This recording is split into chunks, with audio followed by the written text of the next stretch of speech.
the subway, my son-in-law and daughter pushed me onto the tracks, right in front of the train. I lay between the tracks, hearing the subway train roar at 50 miles per hour while they stood and smiled, waiting for my demise. The betrayal by my loved ones tore my heart apart. But when the train passed, I calmly got up, dusted off my clothes, and whispered for words that turned their lives into an eternal nightmare. Before we continue, please subscribe to the channel and write in the comments what time it is where you are now. The elevator doors slid open on the 12th floor, and I heard voices before I saw anyone. The insurance meeting had wrapped up faster than expected.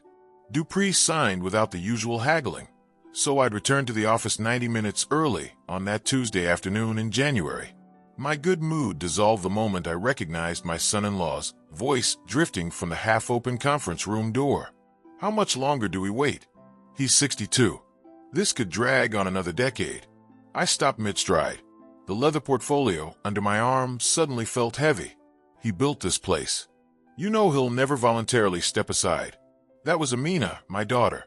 Her voice carried that clipped impatience she'd inherited from her mother. I stepped back into the elevator alcove, hidden from view, but close enough to hear Darius's response. Then we need to accelerate the timeline. There are legal options. The conference room door swung partially closed, muffling the rest. I caught fragments. Make sure everything transfers smoothly when the words hit like cold water. 30 seconds passed. I counted them, forcing my breathing to stay even. Then I walked toward the conference room with deliberate footsteps, leather soles announcing my presence against the polished floor. When I entered, Darius and Amina jerked their heads toward me. Darius's hand moved quickly, sliding a stack of legal documents into a folder. Working late? I thought you'd both left for the day. I kept my voice casual, conversational. Darius recovered smoothly, just reviewing Q4 projections, some concerning trends. Anything requiring my immediate attention? Nothing urgent. We'll discuss at Thursday's meeting. I nodded, noting how Amina would meet my eyes. The manila folder sat between them like evidence at a crime scene. Whatever I'd interrupted, they both knew I'd heard something, and we all pretended otherwise. 2 hours later, I sat across from Darius in the executive dining room on the 15th floor. The January sun slanted through floor-to-ceiling windows, harsh and cold. Amina had joined us, picking at her salad, while Darius launched into what he probably thought was a careful pitch. The industry is changing fast. Younger leadership brings fresh perspective. I cut my steak methodically, keeping my hands steady. I've adapted to every change in 30 years. What makes this different? No offense, but traditional methods don't work anymore. Yuri paused, searching for diplomatic phrasing. Old, you can say it. Established, set in your ways. The company needs room to evolve. I placed my fork down deliberately, the small clink against china, marking a shift in the conversation. My will is clear. After I'm gone, everything passes to Amina, managed by you. Until then, I run this company. Darius leaned forward, invading the space across the table. His voice dropped lower, harder. That's not good enough. We need control now. Need or want? His jaw clenched. The careful mask he'd been wearing cracked slightly. You're making a mistake. Holding on too tight breaks things. I maintained steady eye contact. Are you threatening me, Darius? Before he could answer, Amina spoke up. Dad, you're being unreasonable. We're family. Why can't you trust us? Something twisted in my chest, but I kept my voice level. Trust is earned through actions, not demanded through blood. You've never believed in me. Her fingers twisted her wedding ring round and round. Never thought I was capable. I gave you a position. You chose to use it against me. She stood abruptly, her chair scraping backward. Darius rose with her, towering over me for a moment in what I recognized as a calculated power display. Darius is right, Amina said, her voice tight. You'll regret pushing us away. They gathered their things, Darius, slapping his folder against the table with more force than necessary, and left. Amina hesitated at the door, glancing back once. Whatever guilt flickered across her face vanished quickly when Darius called her name from the hallway. I sat alone at the table. My coffee had gone cold. Through the windows, the city sprawled beneath us, indifferent to the small drama playing out on the 15th floor. An ambulance siren wailed somewhere far below, fading into the general noise. 30 years building something real, and they wanted it handed over like car keys. Back in my office, I locked the door, something I rarely did. The click of the deadbolt felt significant, permanent. I pulled open the bottom drawer of my desk, the one that required a key I kept on a chain. Inside were corporate financial records, expense reports, vendor contracts. I spread the latest expense reports across the mahogany surface. My finger traced a line of transactions, marked with Darius's approval signature. Med Supply Solutions amounts ranging from $3 to $8,000, recurring monthly. I pulled out my vendor contracts, flipping through until I found the medical equipment suppliers we'd used for years. Med Supply Solutions wasn't listed. The numbers didn't align with any contract I'd authorized. Small enough amounts to slip past cursory review, large enough to add up over time. I sat back in my chair, the leather creaking. That conversation I'd overheard wasn't casual complaining. It was scheming. Accelerate the timeline. Legal options. What exactly had they been planning before I interrupted?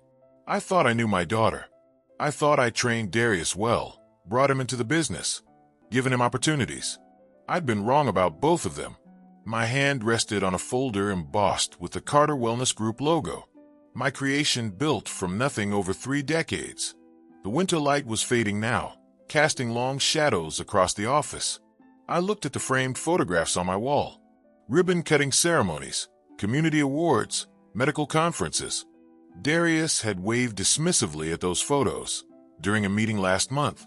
At the time, I thought he was just being careless. Now I understood it was contempt. I pulled my phone from my pocket and photographed the expense reports, each page clearly showing Darius's signature. Then I returned everything to the drawer and locked it again. Through my office window, I could see the lights of the city flickering to life as darkness settled over the streets.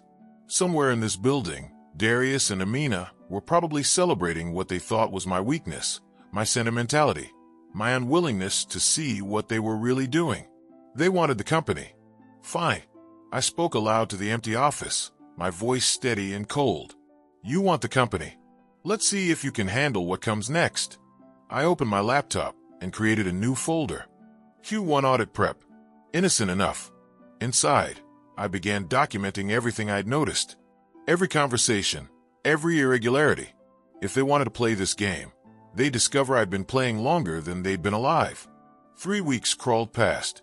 February arrived with dirty snow piling against curb edges and a coldness that had nothing to do with weather. I'd been coming to the office earlier each morning, often arriving by 7, sometimes earlier. The brownstone on the south side, my property, my name on the deed, had become uncomfortable. Darius and Amina lived there, too, an arrangement that had seemed practical when I'd offered it 2 years ago. Now it felt like enemy territory. I kept my distance. Let them think I was retreating. Let them believe I was just an old man clinging to past glories, too stubborn to recognize reality. Meanwhile, I documented everything. On a gray Tuesday morning in early February, I pushed through the revolving doors of the Carter Wellness Group headquarters at 6:45. The lobby was empty except for security. I rode the elevator to 12, expecting the usual silence of an office not yet awake. Instead, lights blazed in the main conference room. Through the glass walls, I saw Darius standing at the head of the table, my usual position, addressing 3 of our clinic directors.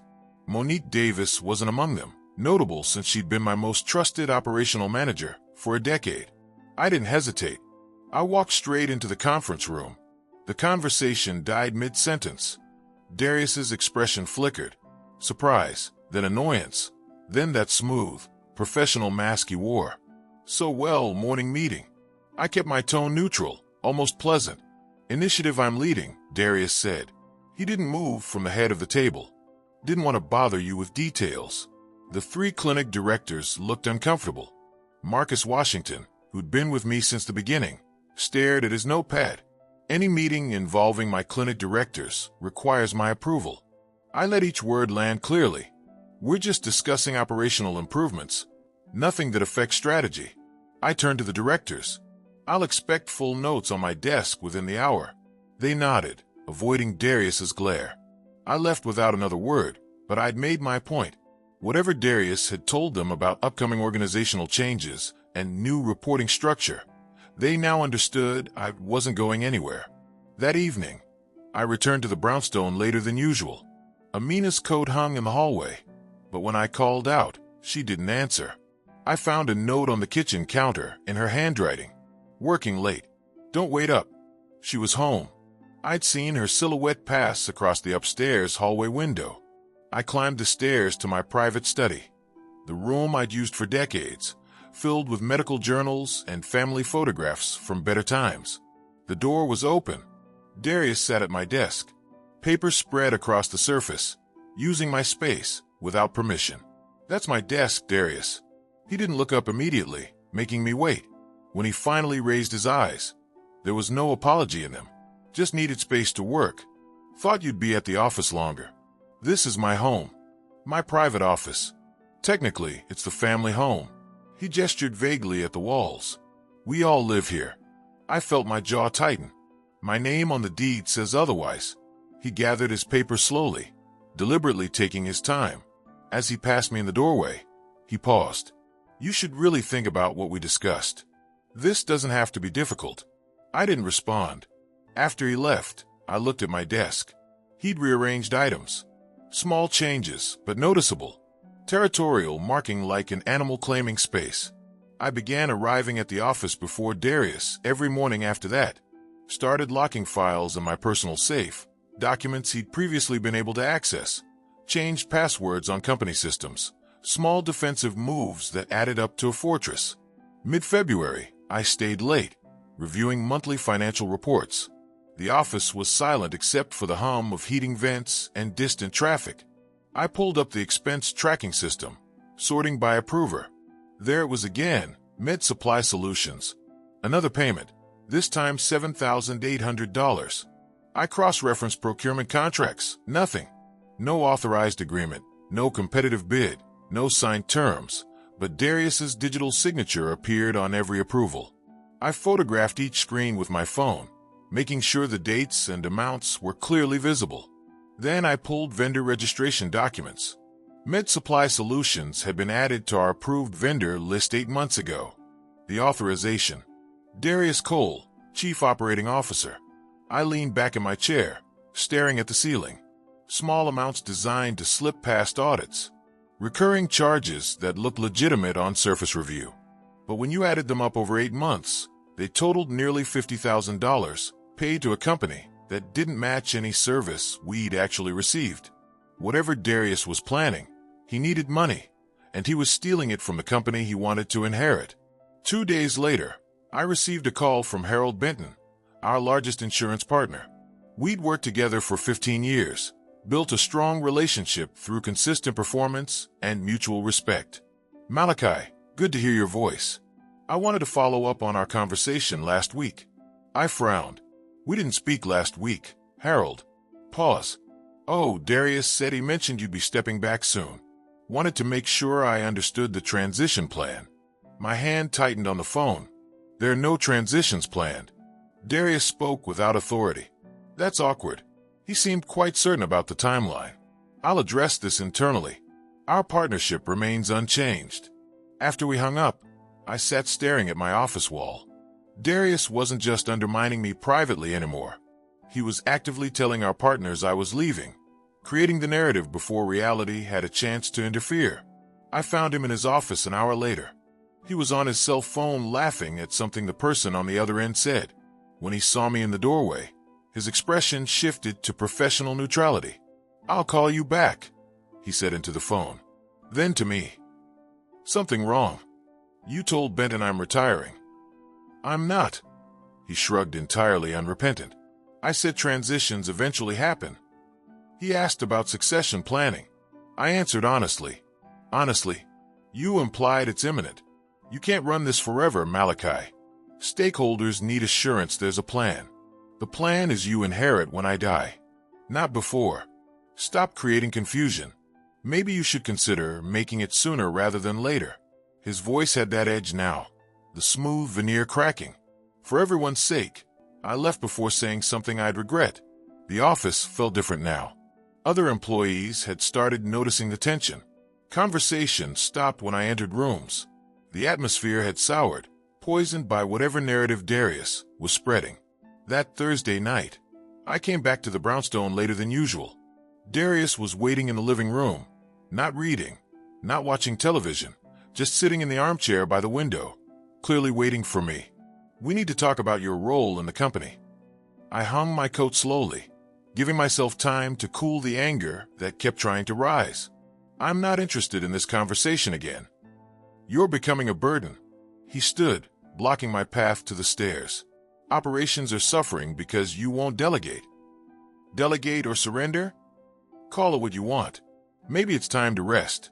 Enjoy retirement. Travel. Whatever people do when they stop working. I met his eyes. "That sounds less like advice and more like a push. Take it however you want." His voice dropped, almost threatening. "Things are going to change one way or another." Amina appeared in the hallway, drawn by our raised voices. She stood beside Darius, not between us. Her silence spoke volumes. I looked at my daughter, really looked, saw how she'd placed herself physically and morally at his side, saw how she wouldn't meet my eyes, saw how her hand rested on his arm, a gesture of alliance. "I'm sleeping at the office tonight," I said. "Don't wait up." I grabbed my keys and walked out, leaving them together in the living room of my house. The office couch wasn't comfortable, but I've slept in worse places. I lay there in the darkness, streetlight glow striping the blinds, thinking about everything since that overheard conversation in January.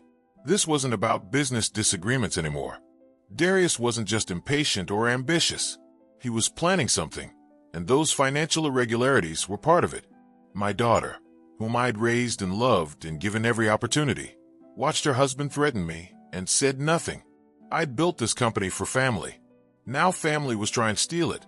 My phone buzzed on the desk. Darius's name. I almost let it go to voicemail, but curiosity won. "Urgent meeting tomorrow with potential investors," he said without preamble. "Need you there. 9 a.m. "Which investors?" "I'll brief you tomorrow." "Oh, and your car's in the shop, right? Engine trouble you mentioned last week." I hadn't mentioned car trouble. "It's fine. Might be faster to take the metro anyway. Morning traffic's brutal. Catch the Emerald Line to 14th Street Exchange, and you'll be right there." Something in his voice made my instincts flare. Too casual, too specific about the route. "I'll be there," I said slowly. "Great. See you tomorrow." The call ended. I stared at the phone in the dim office, replaying every word. Why assume my car was broken? Why insist on the metro and a specific route? Whatever they were planning, I needed to be 3 steps ahead. But lying there on that too-short couch, I couldn't shake the feeling that morning would bring a line crossed, a point of no return. I was right. At 8:45 on a Wednesday in early March, the call came again as I was surrounded by financial documents spread across a folding table that served as both desk and dining surface in the converted studio I'd rented near the river. Temporary, impersonal, just a place to sleep while I figured out my next move away from the brownstone that no longer felt like home. "We have a serious problem," Darius said, urgency pasted onto his voice like a label. "Northstar Insurance is pulling out." I set my coffee down carefully. "What? We just renewed that contract in January." "Their risk team found issues. They're at the office now demanding to speak with you personally." "What kind of issues?" "Compliance concerns, operational questions. I don't have details. They want the owner. Nobody else will do. Will you come or not?" Every instinct screamed wrong, but the scenario was plausible enough to check. Northstar represented nearly a third of our revenue. "I'll drive. Be there in 20 minutes. "You haven't checked traffic. Lakeshore's completely blocked. Overturned semi near 83rd. I opened the traffic app. He was right. A solid red line. "How do you know that?" "I just tried leaving for a meeting. Turned back. It's a nightmare. Alternative routes are 40 minutes minimum. We don't have 40 minutes. Take the metro. Summit Branch runs straight to Exchange." Logic that happened to fit his plan perfectly. I hated being maneuvered, but if the crisis was real, time mattered. Where should we meet? Maple Avenue Station. I'll be there in 10. I grabbed my jacket and left, locking the studio door twice out of habit. 5 minutes later, I reached the station. Darius was already at the top of the stairs, hands in his coat pockets, shifting his weight foot to foot. "Beautiful morning," he said, almost cheerful. "Feels like spring." I didn't respond to the small talk. We descended, tapped through the turnstiles, and walked to the downtown platform. Mid-morning meant fewer commuters, maybe a dozen people spaced along the concrete. Darius kept up a stream of chatter about investor concerns and contract language, but I watched his face more than I listened to his words. He was blinking too much. His hand kept touching his jacket pocket and retreating. The smile looked rehearsed. We drifted toward the middle of the platform, away from others. He guided me with small, polite touches at the elbow, positioning us near the yellow strip at the edge. The digital sign updated. "Next train, 2 minutes." "Is Monique confirming these investors are legitimate?" I asked. "Of course. She's with them now. They brought documentation." "What are their names? I want to know who I'm meeting." He paused a heartbeat. Henderson and I think Martinez. Monique has the details." "You didn't get their names." "It happened fast. She's handling protocol." A rumble rose from the tunnel. I looked into the dark throat and saw the glow of headlights. Darius went quiet, checking his phone again. When I glanced up, his expression had shifted, less animated, more focused. The platform began to vibrate.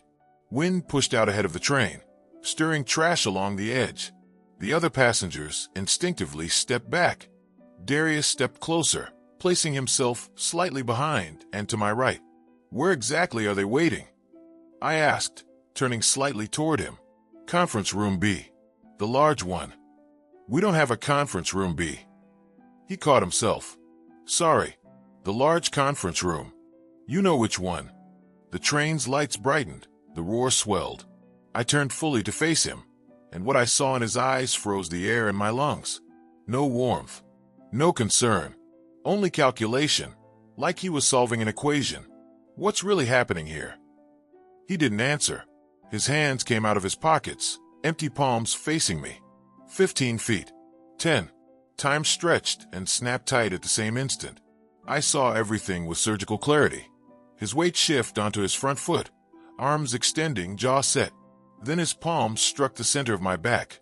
Hard, violent, full body weight behind the shove. The platform edge disappeared.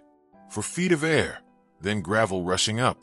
My knees hit first, pain a distant flare, and my hand skidded on ballast and concrete. The horn screamed. The headlight filled my vision, blinding white. Through the glare I saw the operator's face, shock locked in place. No time to climb. No time to roll to the pit. The third rail winked to my left, death disguised as a dull bar. Instinct took over.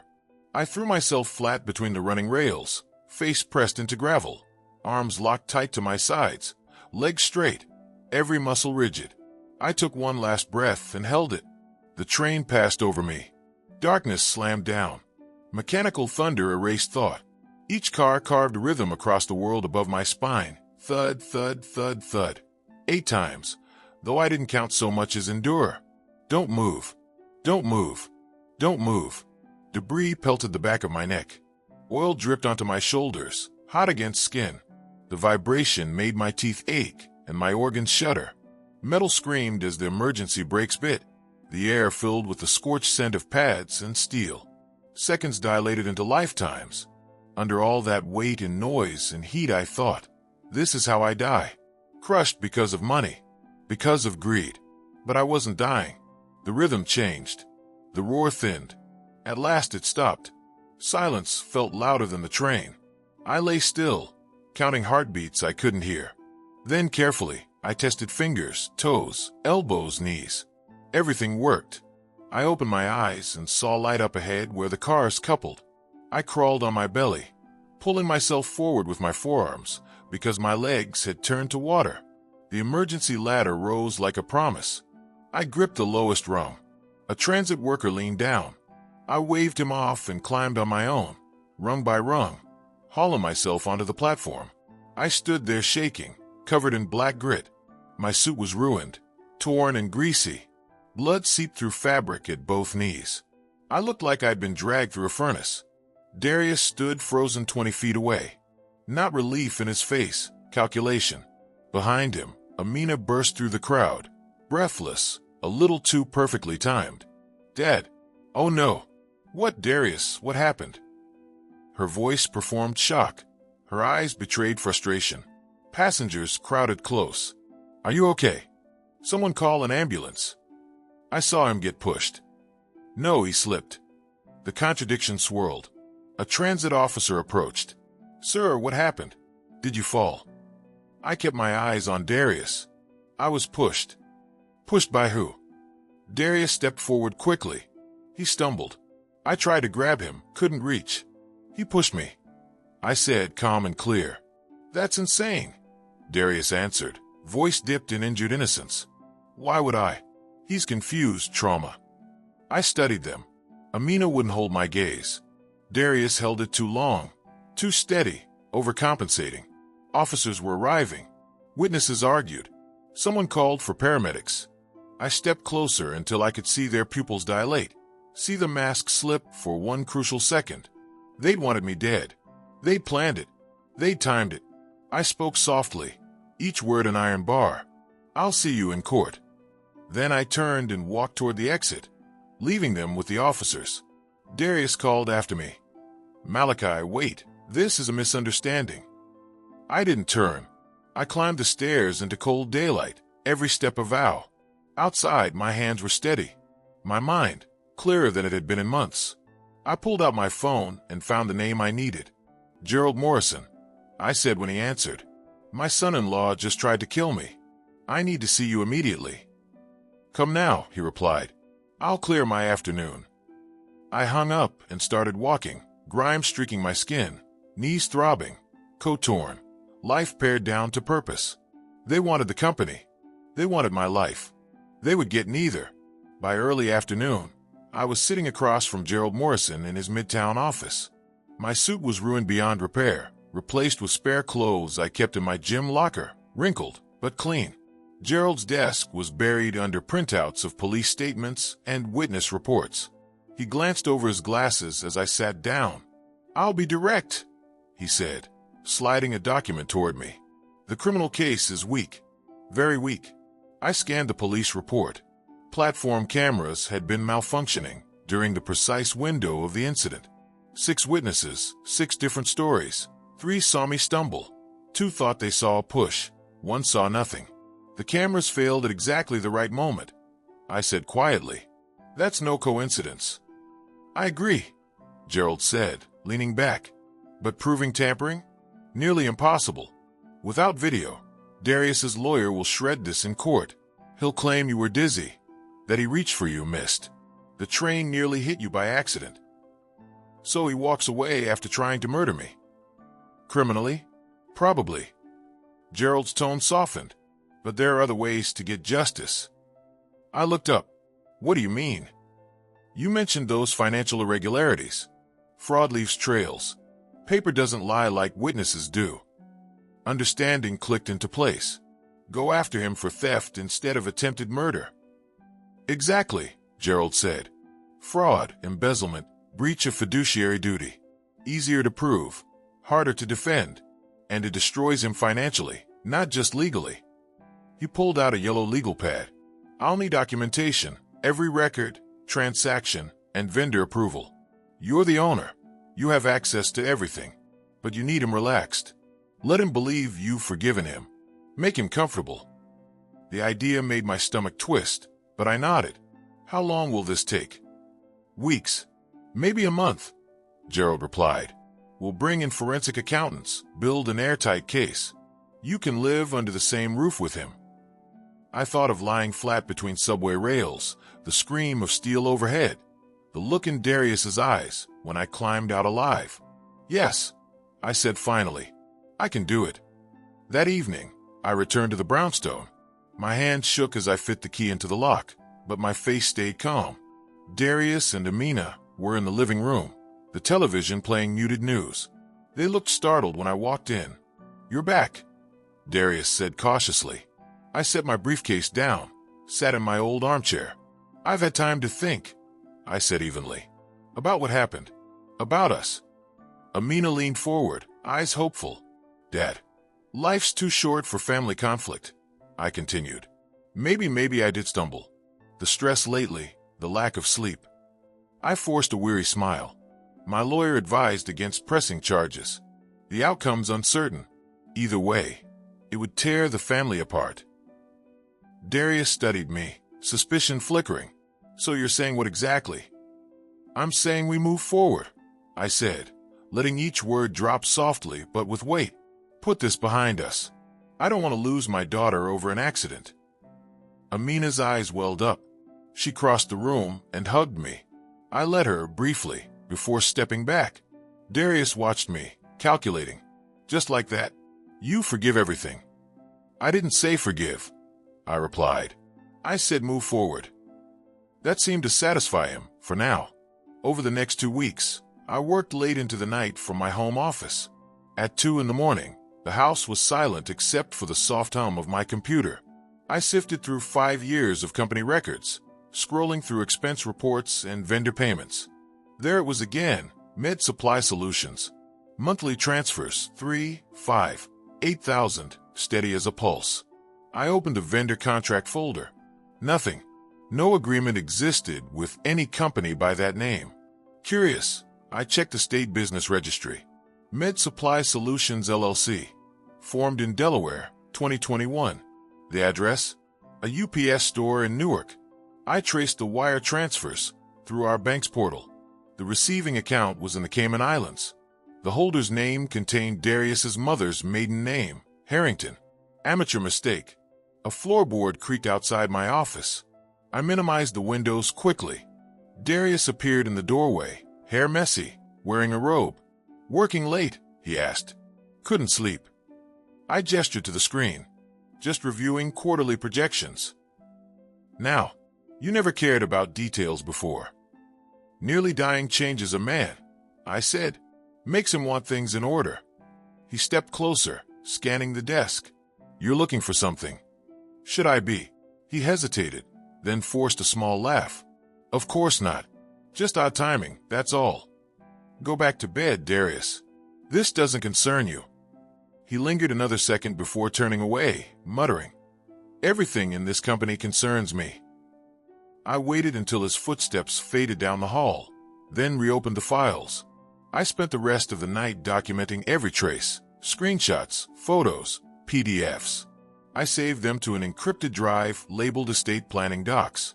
Innocent enough to avoid suspicion. By morning, I had evidence of 42 months of fraudulent payments totaling $340,000. The next day, I met with Brennan and Associates, a forensic accounting firm. The lead investigator, Jennifer Brennan, was sharp and efficient. In a conference room downtown, I slid a USB drive across the polished table. "Complete financial records." 5 years, I said. "I need a full audit of all expenses over $1,000. She nodded. "Preparing for acquisition due diligence." "Something like that," I said. "Pay particular attention to vendor payments." Understanding passed between us. She didn't need details to know what I was after. The following morning at breakfast, I made my announcement. "I've hired Brennan and Associates," I said, buttering toast as if it were nothing. Darius froze mid-sip of his coffee. "Why?" "Routine audit. We should have been doing them annually anyway." Amina frowned. "Is this because of what happened?" "It's because I nearly died," I said lightly. "Reminded me to get my house in order. Nothing personal." "What exactly will they be auditing?" Darius asked, tone casual but jaw tense. "Everything. 5 years of transactions, vendor relationships, expense approvals." I met his eyes. "I'll need full access to your approval records." He swallowed. "Of course. Happy to cooperate." 3 weeks later, as April blurred into May, my phone rang while I sat in my car outside the office. "Mr. Carter." Jennifer's voice came through the line, low and controlled. "We need to meet today." I found something. I looked at my reflection in the rearview mirror. The faint scars on my temple from the subway gravel. The gray at my temple sharper now. For the first time in months, I smiled. I'll be there in 20 minutes. The 12th floor conference room felt heavy with memory. This was where I'd first overheard Darius and Amina plotting. For months later, I sat at the same table, ready to end their game.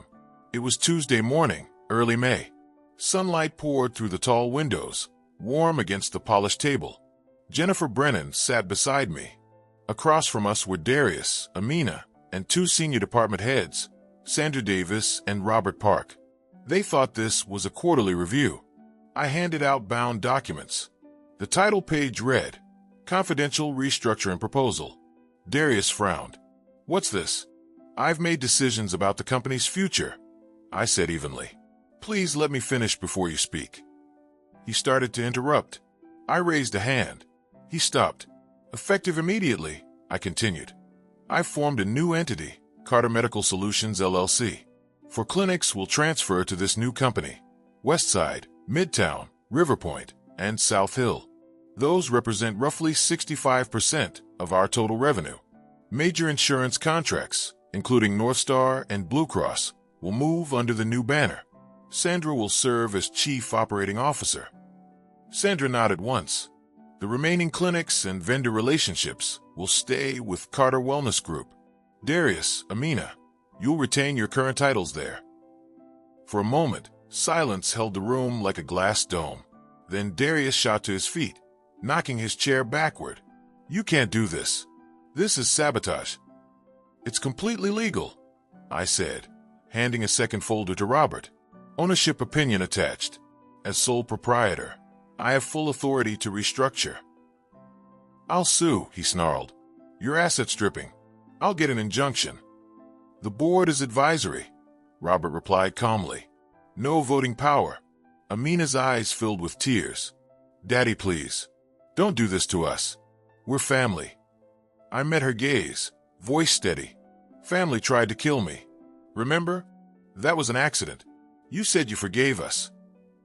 I said we'd move forward, I corrected. This is me moving forward without you. Darius's fists clenched. There's nothing left in that shell company. Those clinics barely break even. Then you'll need to manage efficiently, I said, checking my watch. Consider it good practice. He glared at me, eyes burning with rage, then stormed out.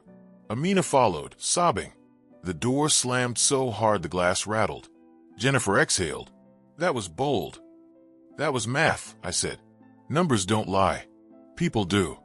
I gathered the documents, each one a nail in their professional coffin. The war had officially begun. That evening, I returned to the brownstone for the last time as a resident.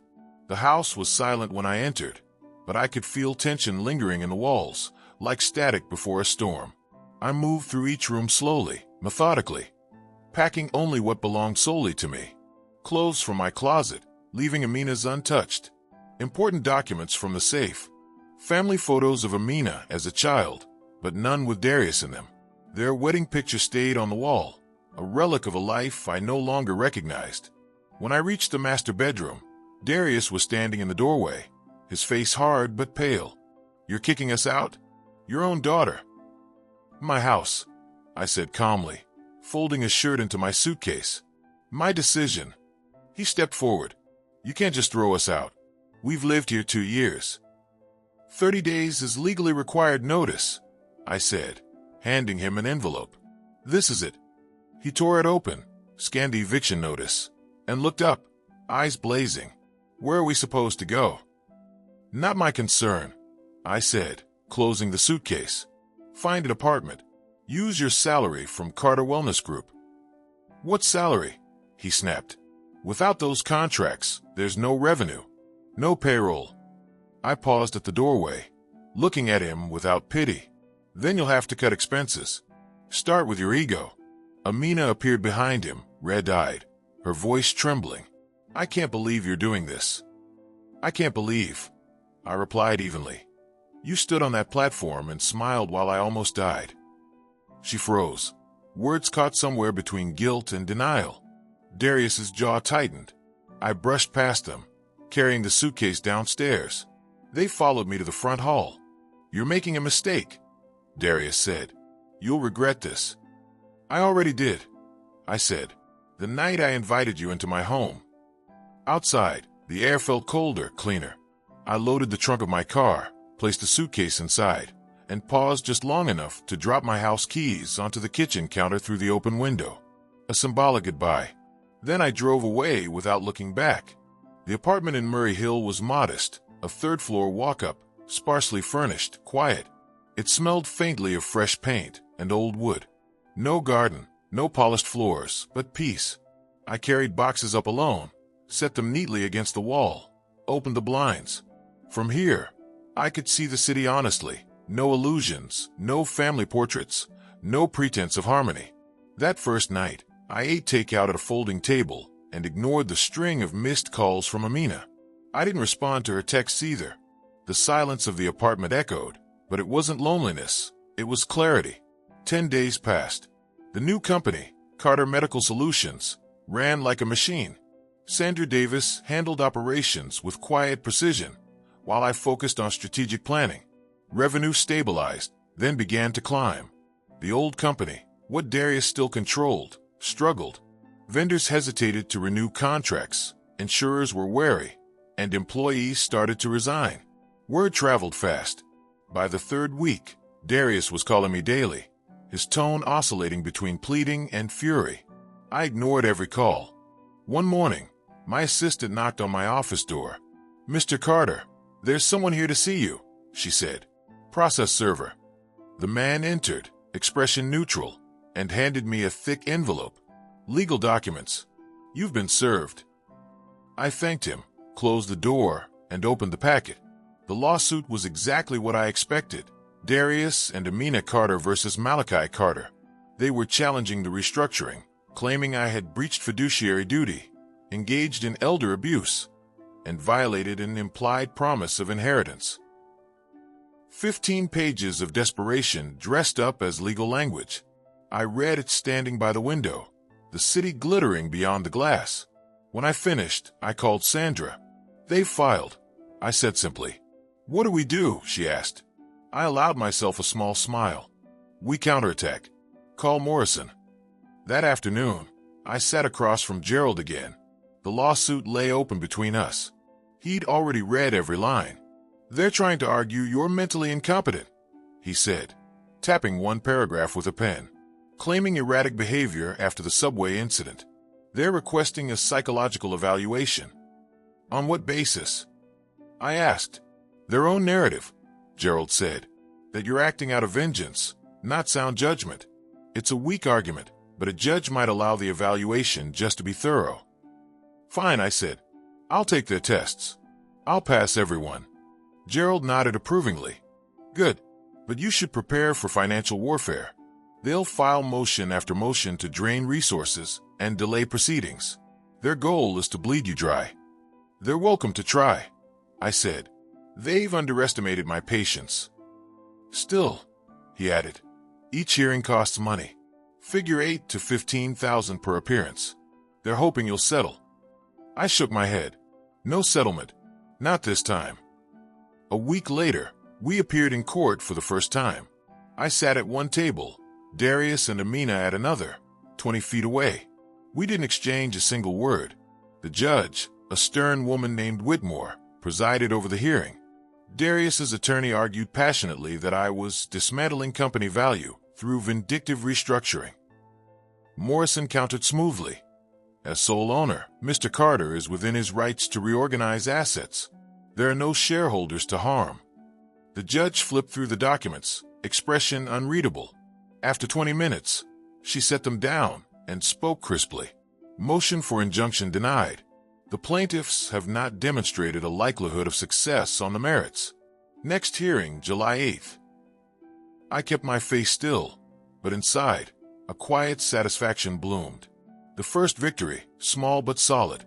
Afterward, Morrison leaned toward me. "That went well," he said. "Expensive," I replied, "but worth it." He nodded. "They'll push for the competency evaluation next. Expect appointments within the month." True enough, The court approved it. 3 sessions: cognitive testing, psychiatric evaluation, neurological review. Routine, tedious, insulting, but I complied. Dr. Patricia Hoffman administered the cognitive portion. Pattern sequences, logic puzzles, memory recall. She smiled slightly as I finished the last test. Your results are exceptional, Mr. Carter. No sign of cognitive decline. Next came Dr. Ramirez, the psychiatrist. He asked about the subway incident, my business decisions, my family. How did almost dying affect your mindset? He asked. It clarified things, I said. Showed me who I could trust. He scribbled notes. Some might interpret your decisions as retaliatory. Some might interpret attempted murder as a reason to protect one's assets. I replied evenly. He looked up, studying my face. I see no signs of delusion or paranoia. The final exam was neurological, scans, reflex tests, coordination. All normal. By the end of June, the evaluator's joint report concluded. No evidence of impairment or diminished capacity. While I was proving my sanity, Darius was dismantling what little remained of the old company. Desperate to cut costs, he laid off 40% of the staff. Clinic hallways went silent. Patients complained, and the local press began sniffing around. Worse, Darius tried to recruit for my new company. Sandra called me one afternoon, half amused, half furious. He called Marcus Washington, offered him double his salary. I smiled. What did Marcus say? He laughed and hung up. Good, I said. Let him keep digging his own grave. By late June, the war had shifted. The lawsuit was draining their money faster than mine. Their motions piled up, document requests, interrogatories, depositions. Morrison handled them with surgical precision, filing counters and objections until the court itself grew tired of their tactics. But battles like this weren't won by exhaustion alone. They were won by revelation. In my desk drawer sat the preliminary audit summary Jennifer Brennan had given me weeks earlier. I'd kept it sealed until the time was right. $340,000 stolen. Shell companies. Offshore transfers. Darius's digital signature on every fraudulent transaction. That time was coming soon. As I left the office that evening, the city lights stretched out in reflection across the river. I could almost see the path ahead. Courtrooms, headlines, destruction. But not mine. Theirs. Phase 2 was nearly ready to begin.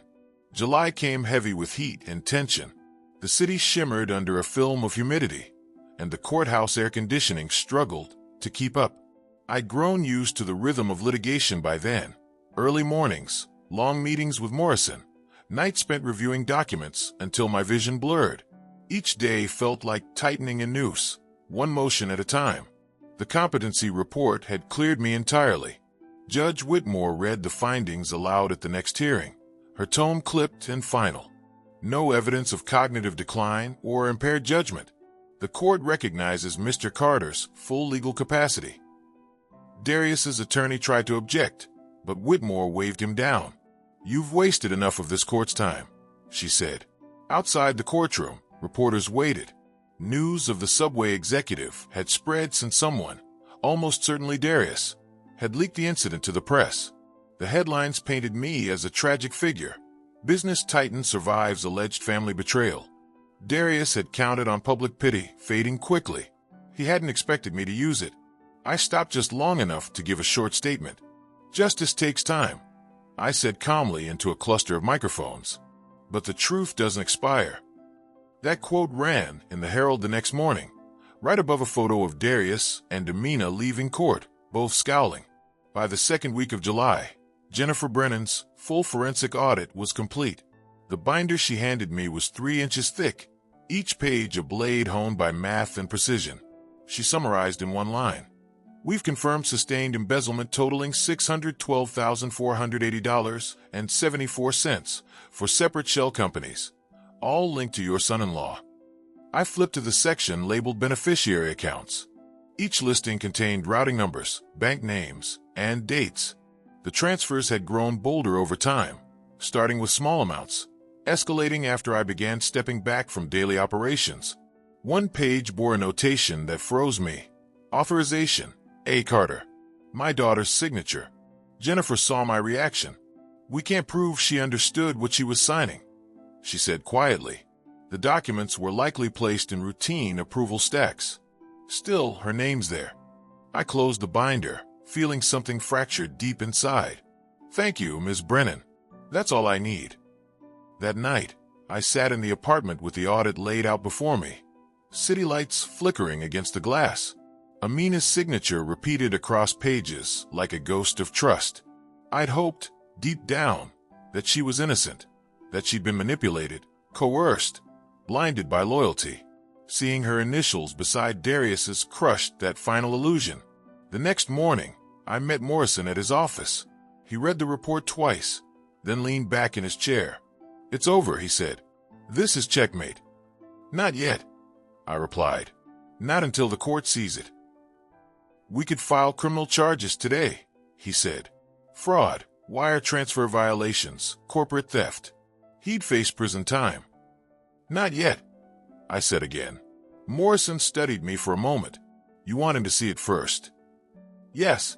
2 days later, I arranged a meeting through our old company's HR department, still technically under my ownership umbrella.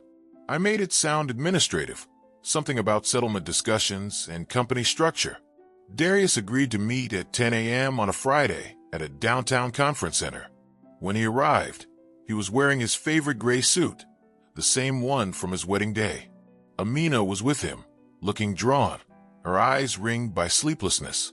Let's get this over with, Darius said, dropping his briefcase on the table. If you're here to negotiate, name your price. I slid the audit binder toward him. It's not negotiation, I said. It's revelation. He flipped it open carelessly, then slower, his expression shifting from irritation to dawning horror. What is this? Your signature on unauthorized transfers, I said. Your shell companies, your offshore accounts, all documented. He looked at Amina, then back at me. You can't prove any of this. Those could be doctored. Each transaction verified by 2 independent auditors, I said. The accounts are in your mother's maiden name. A poor choice, by the way. His face reddened. You planted this. You're framing me. I leaned forward, voice low and calm. You tried to murder me in a subway tunnel, Darius. I don't need to frame you. You've already done it yourself. Amina whispered. Dad, please. I turned to her. Did you know? Her lips trembled. I signed what he told me to. I didn't. You didn't ask, I said. You didn't care. You wanted the money too. Tears welled in her eyes. That's not true. Then tell me where it went, I said sharply. $600,000. Where is it, Amina? Silence. Darius stood suddenly, palms flat on the table. We'll fight this. You think a few spreadsheets scare me. You won't fight anything, I said, rising slowly. Because by the time you file your next motion, this report will already be in the hands of the district attorney. His composure cracked. You wouldn't dare. I've already dared, I said. You dared first. He lunged toward me, but Amina caught his arm. Stop it, she cried. Security entered the room, seconds later. I stepped back, buttoning my jacket. Meeting's over. As they escorted him out, I heard him shout, You'll burn for this, old man. You'll lose everything. I turned away without answering. By Monday morning, the DA's office had formally opened an investigation. Reporters caught the story before lunch. COO accused of embezzling from family business. My phone didn't stop ringing. Morrison managed most of the media calls, keeping statements neutral but firm. Mr. Carter has full confidence in the judicial process. That evening, Amina called me. For the first time in months, I answered. Her voice shook. Dad, please. Don't let them arrest him. He'll ruin everything for both of us. They already did, I said, the day you pushed me away. I didn't push you, she whispered. Maybe not with your hands, I said, but you helped him steal from me. That's another kind of shove. She began to cry, soft and uneven. He said we needed the money for expansion. He promised it was temporary. I closed my eyes. Temporary theft is still theft, Amina. What do you want from me? She asked desperately. The truth. In writing. Signed and notarized. You'll tell the investigators everything you know. If you do, I'll make sure you're spared prosecution." Her breathing hitched. "And if I don't?" "Then you'll share his fate." There was a long silence, then the faint click of the call ending. The next morning, Morrison called me into his office. "She's cooperating," he said. "She's agreed to testify in exchange for immunity." I sat down slowly, absorbing the words. I should have felt relief. Instead, I felt nothing, only the hollow ache where fatherly love used to live. 2 weeks later, the police arrested Darius outside his condo. Cameras caught everything: flashing lights, handcuffs, reporters shouting questions. The video went viral before midnight. Amina gave her statement to investigators the next day. She looked pale and gaunt, but her words were clear. Darius had orchestrated the embezzlement, manipulated records, and convinced her to sign documents under false pretenses. When Morrison handed me a printed copy of her testimony, I read every line. At the end, she'd written in her own hand, "I didn't see who pushed my father, but I know now who planned to." It wasn't forgiveness. It was confession. The DA moved swiftly. Within 2 weeks, Darius faced 5 felony counts: fraud, grand larceny, and attempted homicide under premeditated conspiracy. The latter charge surprised me. Apparently, one of the subway witnesses had come forward after seeing the news, claiming he had seen Darius push me. The case was ironclad now. In mid-August, Morrison called with an update. "They're offering him a plea deal," he said. 10 years minimum. He might take it. "Let him," I said. That night, I poured myself a glass of scotch and sat on my balcony, the city lights blinking like distant fires. I thought of Amina, how she used to run through the halls of the clinic as a little girl, handing out pamphlets, proud of her father's work. I thought of how greed had twisted her path, how love had become weaponized by ambition. I didn't know if she'd ever forgive herself, but I'd already learned to stop forgiving others. The war was over. Only the reckoning remained. September came with a chill that hinted at the coming fall, the kind that creeps through the cracks of old buildings and settles in your bones. Darius's arrest had made front-page news twice, then slipped into the second page as fresher scandals replaced it. But inside the world that mattered, our city's medical and business community, his name had become poison. I should have felt triumphant. I had won. The company reclaimed, my name cleared, the man who tried to destroy me behind bars. But victory felt quieter than I'd imagined. Too quiet. The night after the plea deal became official, I found myself at the office long after everyone else had gone home. The building's hum, the elevators, the faint buzz of fluorescent lights was the only company I kept. I poured coffee, black and bitter, and stared at the framed photographs on the wall. Clinic openings, awards, handshakes. Darius appeared in too many of them. I took them down one by one, sliding the pictures out of their frames, tossing the photos into the trash. Each one was a reminder of misplaced trust. When I reached the photo of Amina's medical school graduation, me smiling, her in a white coat, Darius beside her with his hand possessively on her shoulder, I hesitated. Then I tore it neatly in half. Sandra Davis found me still in the office the next morning. "You've been here all night," she said, setting down 2 coffees. "You look like hell." "Feel better than I look," I said. She studied me a moment. "The board meeting's in an hour. You don't have to attend. Everyone already knows Darius is gone for good." "I'll attend," I said. "This company needs to see continuity, not chaos." She nodded, accepting the answer without argument. That was one of the things I appreciated about Sandra. She didn't pry. The meeting was short, procedural. I outlined the restructuring plans, new compliance protocols, tighter auditing, transparent governance. When I finished, there was a moment of silence before Marcus Washington spoke up. "You saved this company, Malachi," he said simply. "Everyone here knows it." I nodded but didn't smile. "I saved what was left," I said. "The rest we rebuild." Applause rippled around the table, polite but sincere. When the meeting ended, I left quietly, avoiding the small talk and congratulations. That afternoon, I received a call from Morrison. "He's been moved," he said. "Where?" "Greenwood Correctional Facility. Minimum security, pending final sentencing." He'll be there for at least a decade, maybe longer. Good, I said. There's more. Morrison added carefully. Amina's filed a petition. My grip on the phone tightened. For what? Visitation rights. She wants to see you. I closed my eyes.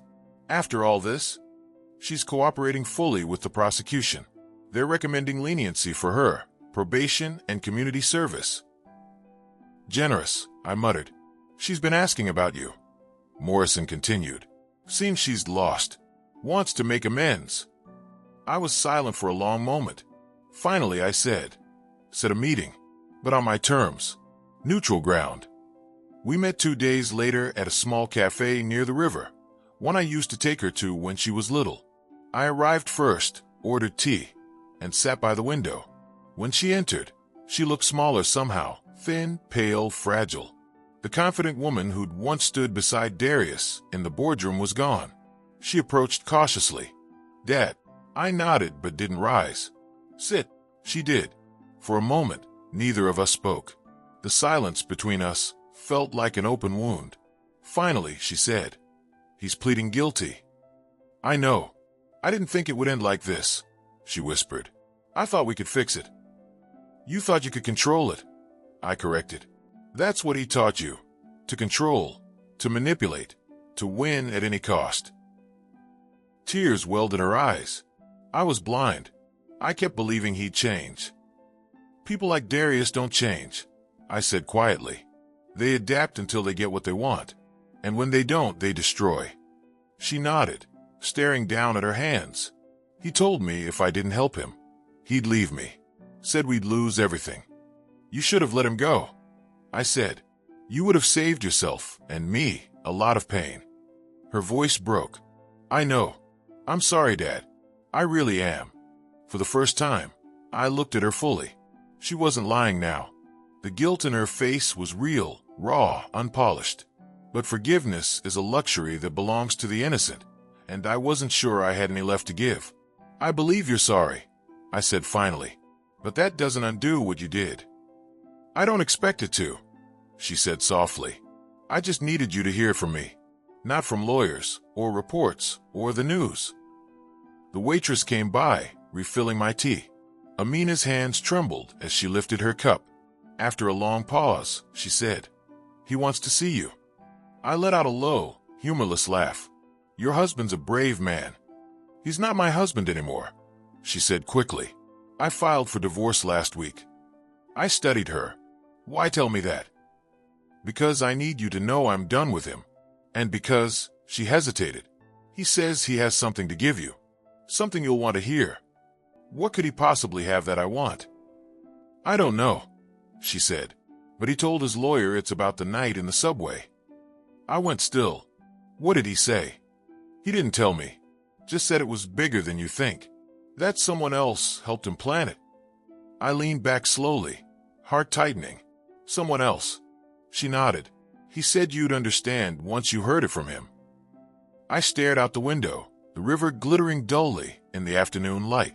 The idea that there'd been another person involved felt absurd at first, but Darius had always been clever, methodical. Maybe he hadn't acted alone. Maybe there'd been someone feeding him information, helping him prepare. Did he give a name?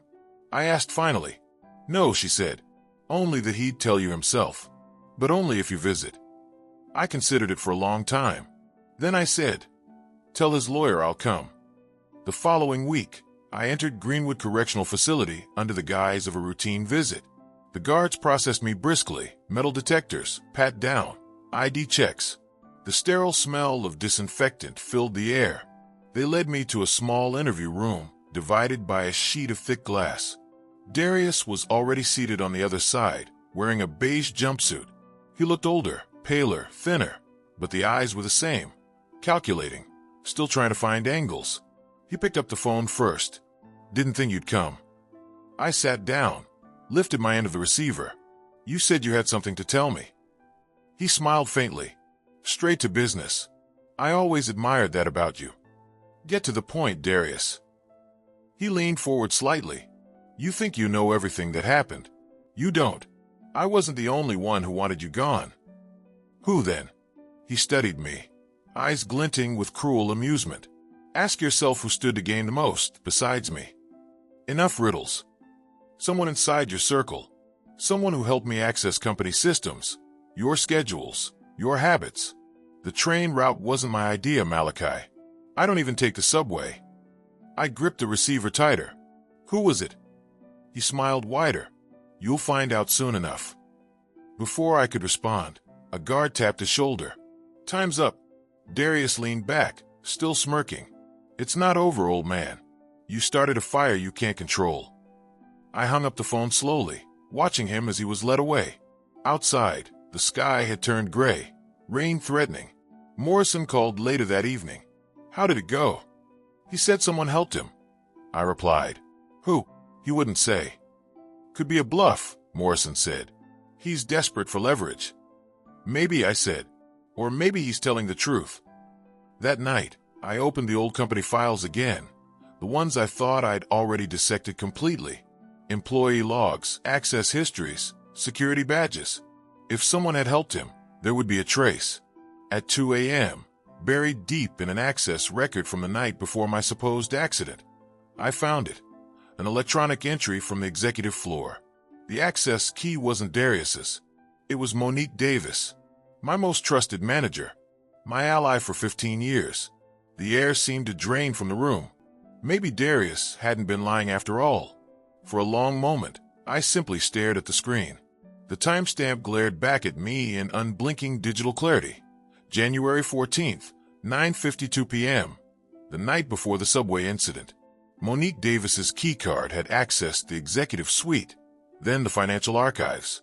Monique had been with me since the beginning. She was there when Carter Healthcare was a single clinic operating out of a rented storefront. She'd earned every promotion, every commendation. When others left for higher salaries, she stayed. I'd once called her the company's backbone. Now her name appeared in the same database that had betrayed me. At first, I tried to reason through it. Maybe it was a glitch. Maybe someone borrowed her badge. Maybe she'd come in after hours for routine paperwork. But the log didn't show her checking out for nearly 3 hours, long after every other employee had left the building. I opened the security footage folder next. The cameras had recorded the corridor that night, at least, the ones not mysteriously under maintenance. The files loaded slowly, pixelated, timestamp flickering. At 9:54 p.m., I saw a shadow move through the hall, a woman's silhouette unmistakable in the glow of the elevator light. Coat, briefcase, hair pulled back tight. It was Monique. Then, at 10:01, another figure appeared, Darius. He wasn't supposed to be in the building. He walked directly toward her. The footage cut out 10 seconds later. When it resumed, both were gone. I sat back, staring at the screen until my eyes blurred. So that was the missing piece, the connection Darius had hinted at in prison. He hadn't acted alone. He'd had help from inside. From her. The betrayal stung deeper than any legal battle. Monique wasn't family by blood, but she'd been closer than one. I trusted her with everything. Accounts, schedules, passwords.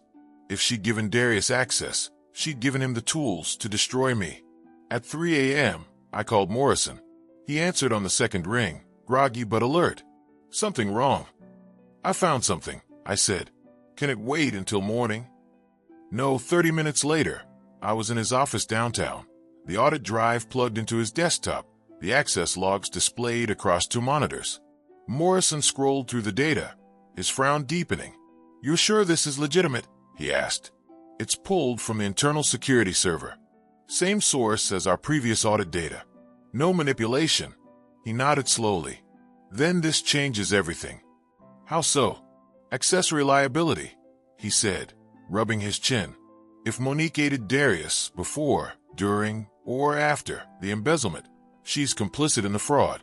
And if she knew about the attempted murder, it becomes conspiracy." I exhaled slowly. "What's our next step?" "Careful verification," he said. "We don't accuse without proof. But if you want this pursued quietly, I can have my private investigators look into her financials." "Do it," I said. "And start with her bank activity after February.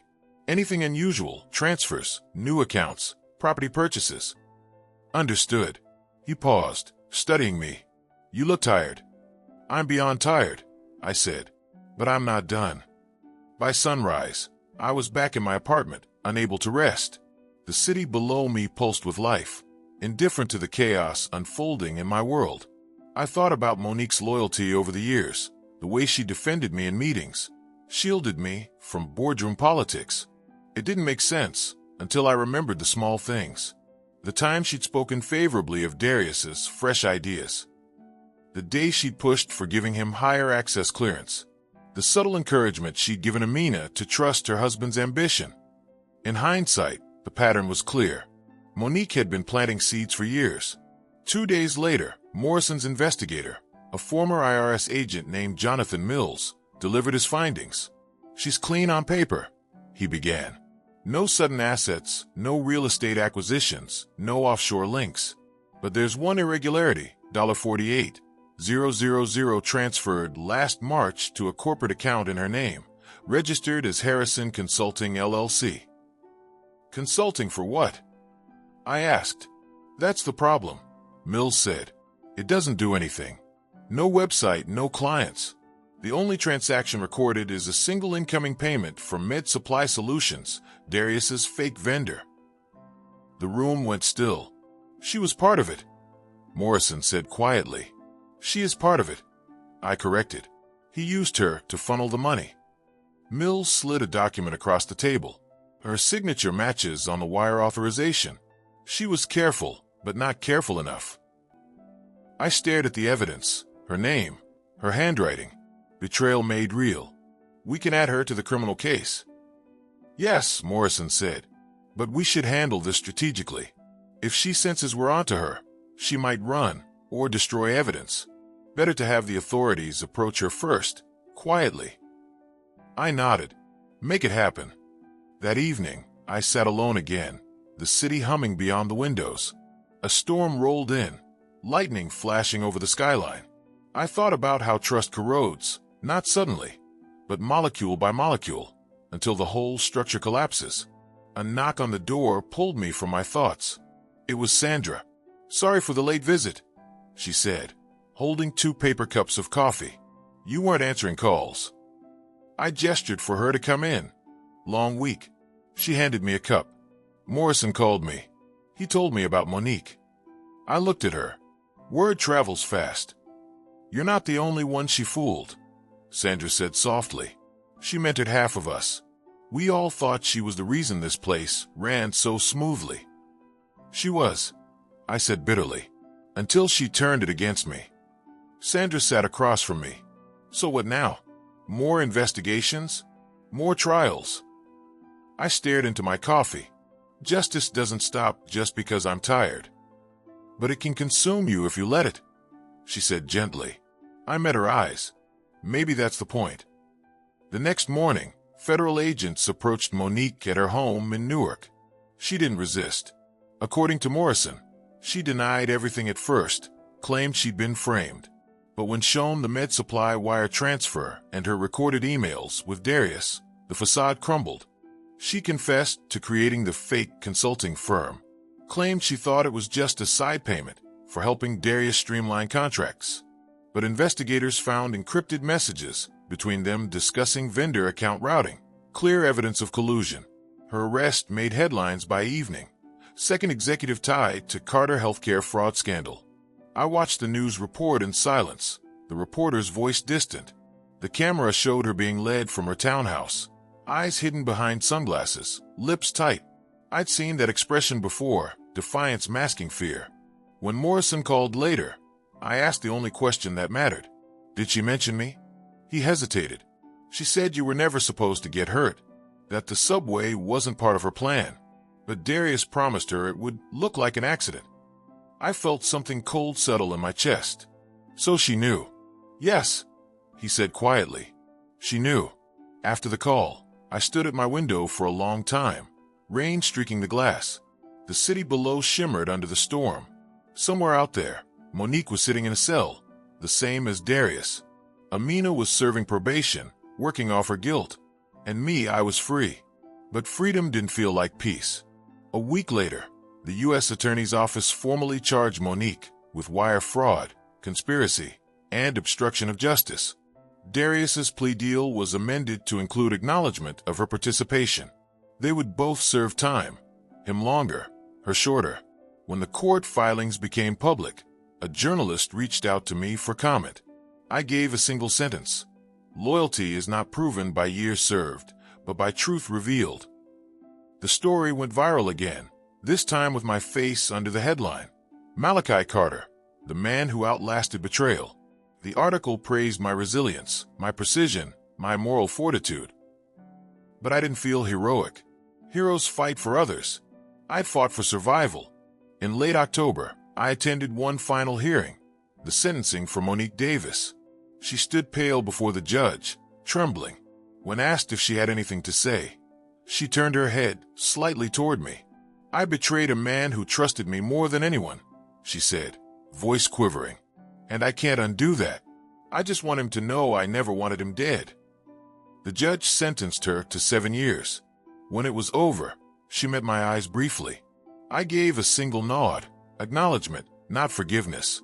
Outside the courthouse, the wind was sharp, leaves swirling across the steps. Sandra was waiting by the car. Is it over? She asked. I looked at the horizon, the clouds thinning over the river. Almost, I said, but not yet. Because though justice had been delivered, something still lingered, a shadow that refused to lift. I wasn't sure yet if that shadow came from them, or from me. Winter arrived early that year. The first snow came in mid-November, soft, hesitant flakes drifting past my office window and settling on the ledge like ash. The city below moved slower, muffled by cold and exhaustion. For most people, it marked the end of a year. For me, it marked the end of a war. Carter Medical Solutions had stabilized. The new clinics were thriving, the finances clean, the reputation rebuilt. Yet the silence in the halls still carried ghosts. Voices of those who had once filled these rooms. Amina's laughter, Darius's ambitious pitches, Monique's brisk efficiency. I worked later than ever, not because I had to, but because I didn't know what else to do when the day ended. On the surface, life had returned to order. The newspapers had moved on to newer scandals. Darius's sentencing hearing was scheduled for December. Monique was already behind bars.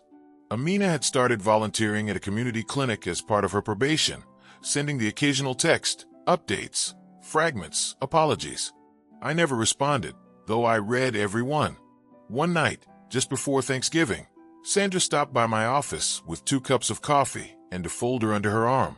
She was one of the few people who still treated me like a man, not a myth. You're still here, she said, setting the coffee on my desk. Habit, I replied. Old dogs, old tricks. She smiled faintly, then opened the folder. Quarterly projections. We're exceeding targets by 12%. That's good. It's more than good. It's a miracle, considering what we went through. She hesitated. You should be proud. I'm relieved, I said after a pause. Pride feels too expensive these days. Sandra studied me quietly. You built something indestructible, Malachi. Even betrayal couldn't break it. That should mean something. It means I survived, I said. That's not the same as living. She didn't argue. Instead, she sat in the chair opposite me and sipped her coffee. The only sound in the room was the ticking of the clock. After a while, she said softly, You ever think about forgiving them? I looked out the window. Snow drifted through the orange glow of the streetlights. Forgiveness isn't in my nature, I said. You forgive when you believe it changes something. It doesn't. Maybe it changes you, she said. I didn't answer. She left the folder on my desk and said goodnight. That night, I couldn't sleep. I found myself replaying every moment from the past year. The meeting I'd overheard, the shove on the platform, the roar of the train, Amina's tears, Monique's confession. Each event fit neatly into a timeline of betrayal. But one question lingered in the gaps. Why now? Darius had been ambitious from the start, but he'd also been cautious. He wouldn't have risked everything, fraud, attempted murder, without a trigger. Something had pushed him from greed into desperation. I realized, as I sat there in the dark, that I still didn't know what that was. The next morning, I went to the archives. The company's old records filled a windowless basement, rows of steel cabinets, the air faintly metallic. I wasn't sure what I was looking for, only that something unfinished remained. After 2 hours of digging through acquisition files, I found it. A folder marked Harborview Investments. Darius had once mentioned them briefly during a strategy meeting. Potential partners, international investors. The file contained a single contract draft, unsigned but annotated in his handwriting. The terms were aggressive. Complete transfer of operational control to Harborview in exchange for $20 million in capital. My company's name appeared in every paragraph, but at the top of the draft, under Prepared By, was another name in neat print, Monique Davis. They hadn't just been stealing from me. They'd been trying to sell me, piece by piece, to a shell corporation that would have gutted everything I'd built. I sat down heavily on a file crate. The betrayal had always felt personal, but now it was corporate, strategic. They'd planned to take everything, destroy the company, and start over with clean money. When I refused to retire, they decided to accelerate the timeline. The subway wasn't just an act of rage, it was logistics. I was the last obstacle in a business deal worth millions. Later that afternoon, I called Morrison. I want the name behind Harborview Investments, I told him. He didn't ask why. Give me 2 days. He called me back in less than one. You're not going to like this, he said. Tell me. Harborview is a front for a larger holding group based in Singapore. Their managing partner was Monique Davis. She incorporated it 2 years ago. The investors were fake, accounts created by her and Darius. So even before the fraud, they were preparing a full takeover. Exactly. You were never supposed to survive long enough to find out. When I hung up, I sat in silence for a long time, the city dark outside my window.